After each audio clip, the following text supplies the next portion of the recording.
What workplace or school rule failed spectacularly? Story 1. A zero-tolerance policy ended soon after a bully was thrown out a window. The reasoning? If I'm getting suspended for defending myself, I'll make it worth it. Story 2. In 2014, HR banned employees from going to other buildings. Our 3 buildings, less than a block apart, all had shipping areas, and warehouse workers needed to visit each.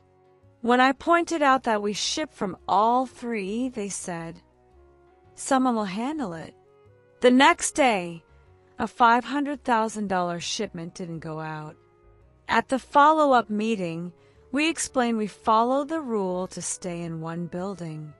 The rule was quickly changed. Story 3. All employees had to use electronic clocks to punch in and out, including for lunch. Being late or leaving early docked pay and earned a disciplinary letter.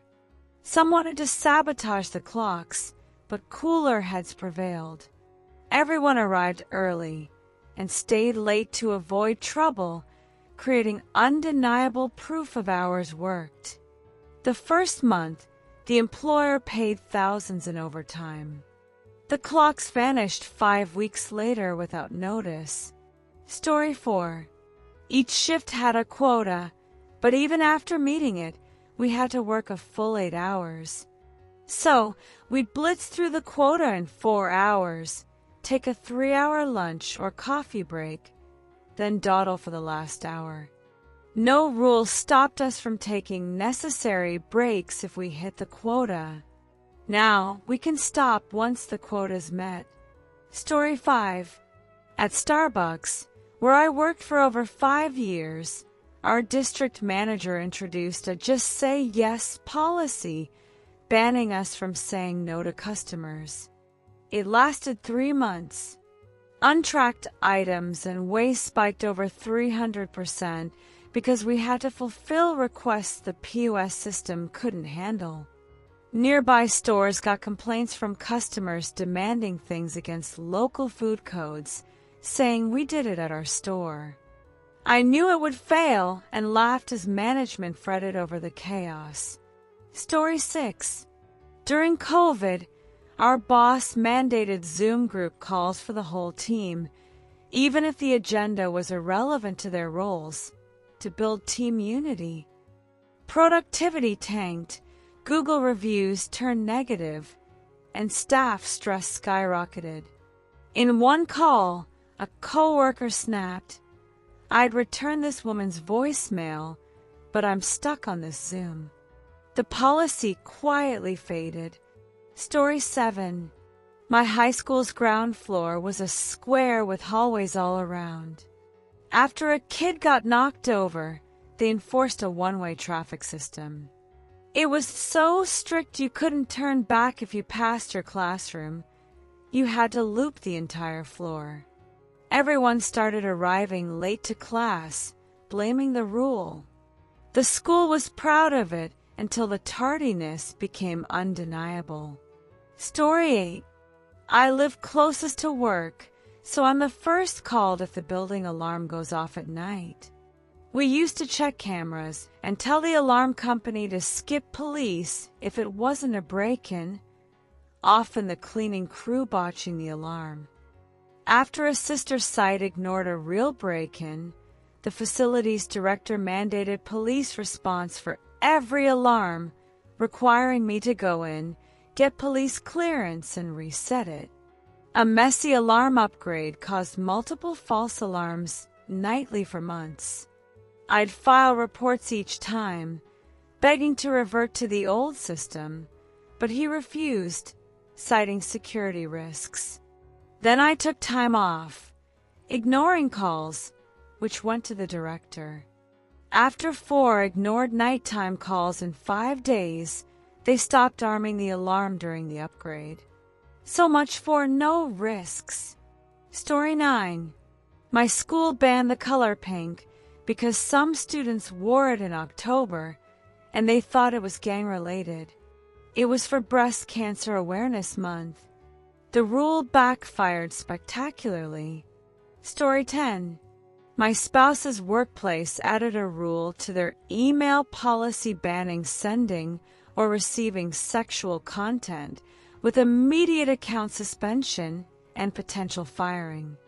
Someone fired for another reason sent a graphic image to their entire chain of command and reported it anonymously. IT confirmed the receipt of sexual content, suspending everyone's email accounts, including the senior VPs. The policy was rewritten soon after. Story 11. A workplace required executives to be reachable during vacations, listing their lodging address and contact number on forms.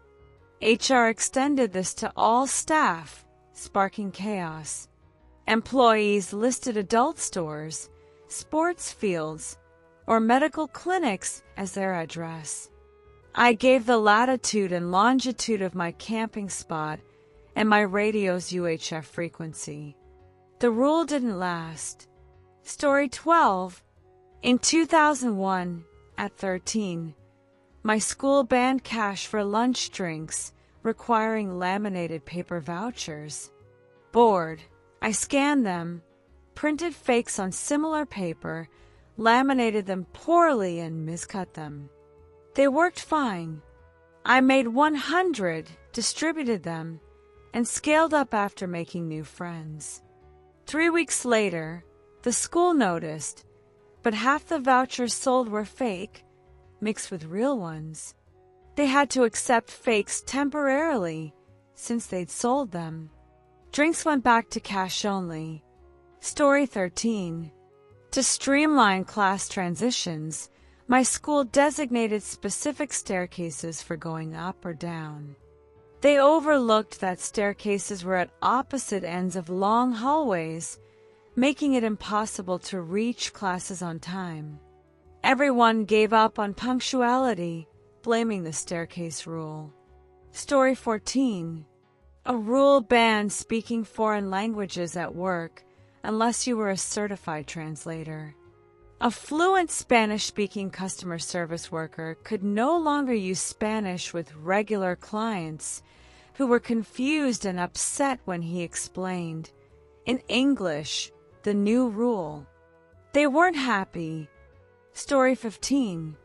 My old workplace had a control-obsessed accountant who required proof we'd scoured the internet for the best deal on equipment purchases. Our supervisor told us to ignore it, promising to handle fallout. I bought a portable cooler during a tool run, perfect for our needs.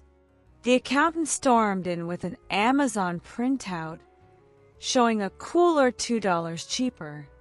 My supervisor asked how long she spent searching. An hour.